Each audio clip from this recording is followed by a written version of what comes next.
안녕하세요. 명의의 건강 비결 문지혜입니다. 여성의 유방, 모성과 여성성의 상징이기도 한데요. 유방암이 발견됐을 땐 우선 암에 걸렸다는 공포감에 휩싸이게 됩니다. 그리고 뒤이어 유방을 잃게 되진 않을까 하는 두려움이 뒤따르죠. 여성들에게는 숙명과도 같은 병 유방암. 여기 여성 그리고 어머니를 돌보려면 먼저 그들을 이해하는 것이 유방암 치료의 시작과 끝이다 라고 말하는 의사 노동현 교수가 있습니다. 명의의 건강 비결은 EBS 의학 다큐멘터리 명의에 출연했던 국내 최고의 의료진과 함께합니다. 한국인을 위협하는 5대 암, 오늘은 유방암 편을 준비했습니다. 유방암의 권위자 노동현 교수를 소개합니다. 안녕하세요.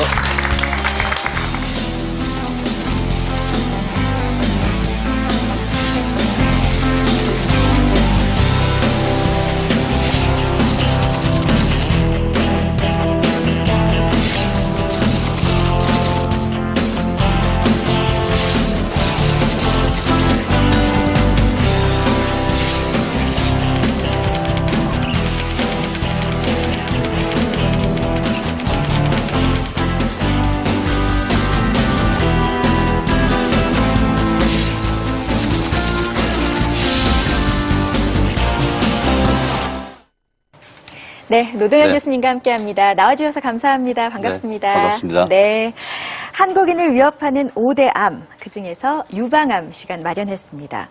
우선 유방암 하면요, 암이다 보니까 환자들의 공포감은 우선이고요. 그 뒤에는 가슴을 잃게 될지도 모른다는 심리적인 위축감도 들 것 같아요. 네. 어떻습니까? 네, 여성들의 유방암이란 것은 여성에서 상당히 중요한 그 아름다움에 대한 그 상실을 또 의미하기 때문에 그렇죠. 실제로 여성의 어떤 충격적인 일이죠. 네, 여성의 마음을 이해하는데 선생님이 좀 많이 보듬어 주시고 이해하는데 도움을 주고 계세요. 네, 실제로 우리 그 여성의 유방암을 다루고자 하면은 네. 여성의 생애 전 주기를 잘 이해를 해야 됩니다. 네. 여성은 그 생애 주기별로 신체적, 정신적 변화를 많이 겪죠. 네. 2차 성징이 나타나고 또 생리가 시작하고 네. 결혼, 출산, 보육, 또 마지막에 폐경이 되는 여러 전 과정을 의사가 잘 이해하고 네. 또 든든한 동반자가 되어야 되겠죠. 네, 여성에 대한 이해가 바탕이 네. 돼야 되는군요. 알겠습니다. 그럼 우선 유방의 구조와 유방암은 어디서부터 시작되는 것인지 화면으로 함께 확인해 보시죠. 여성과 모성의 상징인 유방. 유방은 어떤 구조로 되어 있으며 암은 어디서 시작되는 것일까? 유방의 중앙에 있는 유도, 유관을 통해 운반된 젖이 배출되는 곳이다. 지방 조직이 보호하고 있는 유방은 여러 개의 작은 방으로 나뉘는데 이 작은 방들을 유엽이라고 한다. 유엽은 다시 여러 개의 소엽으로 나뉘며 유엽과 소엽은 얇은 관인 유관으로 연결된다. 대부분의 유방암은 이 유성과 유관 세포에 돌연 변이가 생겨 발생한다.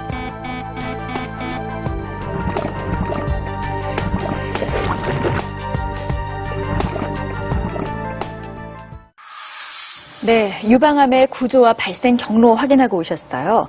그래도 유방암이라고 하면 암 중에서는 비교적 착한 암이다. 우리가 이렇게 얘기하거든요. 네. 이유가 있을까요? 그것은 이제 유방암의 예후가 아주 좋다 이런 뜻이겠죠. 네. 2006년도 우리 한국 통계에 의하면은 네. 전병기, 사기를 포함해서 5년 생존율이 약 87%. 그것은 상당히 치료 성적이 좋다. 이래서 이제 착한 암이 될 수 있겠죠. 네, 이렇게 비교적 예후가 좋은 암이기도 하지만 여전히 한국 사람들에게는 굉장히 많이 걸리는 암이에요. 그렇죠. 그래서 최근 유방암의 발병 추이를 준비했거든요. 화면으로 함께 보시죠. 한국인의 생명을 위협하는 10대 암, 그중 발생률 6위인 유방암. 최근 갑상선 암에게 1위 자리를 내어주었지만 몇 년 전까지만 해도 여성에게 가장 많이 발병하는 암으로 지난 10년 동안 3배 이상 환자가 늘었다.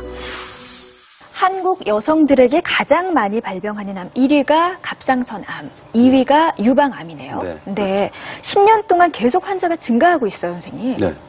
네, 우리나라의 그 유방암은 네. 최근에 굉장히 급증하는 암이고 네. 특히 이제 우리나라 여성의 유방이 치밀하고 또 젊은 여성에 많이 생기는 이런 특징을 가지고 있습니다. 맞아요. 유방암이 젊은 여성들에게도 네. 많이 생긴다고 하더라고요. 네.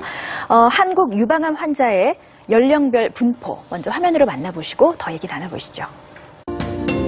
서구에선 50대 이후 연령이 높아질수록 유방암 발병이 높아지는 추세인데 비해 우리나라는 특히 40대 발병률이 제일 많고 50대, 30대 순으로 나타나 젊다고 안심할 상황이 아니다.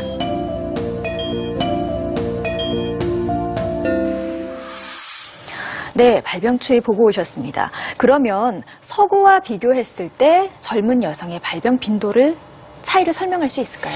네, 특히 우리나라는 40대 이하가 반을 차지한다. 이것은 굉장히 젊은 연령에 많다는 뜻이죠. 네. 반면에 이제 서양은 50대 후반이 많이 생기고 네. 이것은 저희가 40대 약 38%, 네.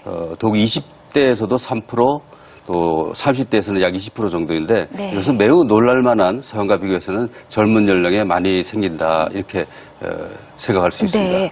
간혹 10대에서도 유방암에 걸리는 경우가 있다면서요? 10대에서도 있죠. 그러나 아주 드물죠. 네.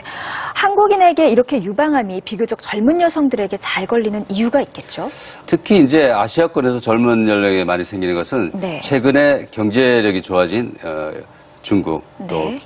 선진국인 일본, 또 우리나라 그것은 이제 아마도 젊은 어린 나이에 유방암의 원인이 되는 여러 인자, 특히 서구화에 대폭 노출된 게 아닌가 네. 이렇게 생각하고 있습니다. 한국 여성들이 많이 가지고 있는 특징 중에 하나가 치밀 유방이라는 거랍니다. 뭔지 한번 얘기를 들어보죠.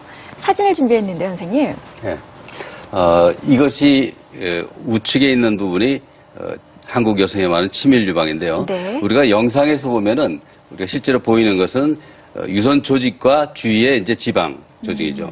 이 왼쪽 사진 치밀하지 않은 유방에서는 이렇게 보시다시피 거뭇거뭇한 지방 조직, 네. 그 군데군데 이렇게 유선 조직 이렇게 보이죠.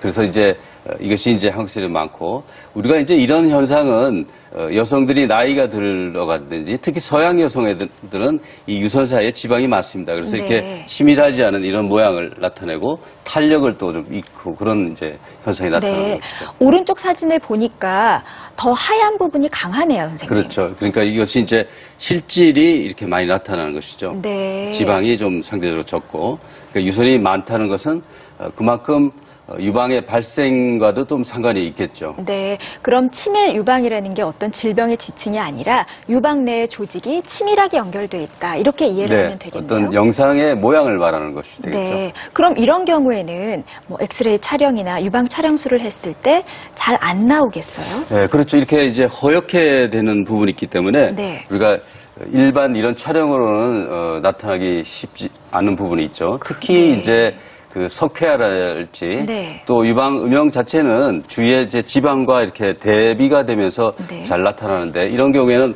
조그마한 변화도 금방 나타날 수가 있겠죠. 네, 네. 그러나 여기에서는 변화가 숨어버릴 수가 있죠. 그렇군요. 그래서 이런 경우에는 이제 초음파나 혹은 MRI 등을 이제 겸하게 되죠. 그러면 치밀 유방이라는 진단을 받으신 분들은 일반적인 유방 촬영술 말고 초음파 검사도 병행해서 받아야 네, 된다. 맞습니다. 네.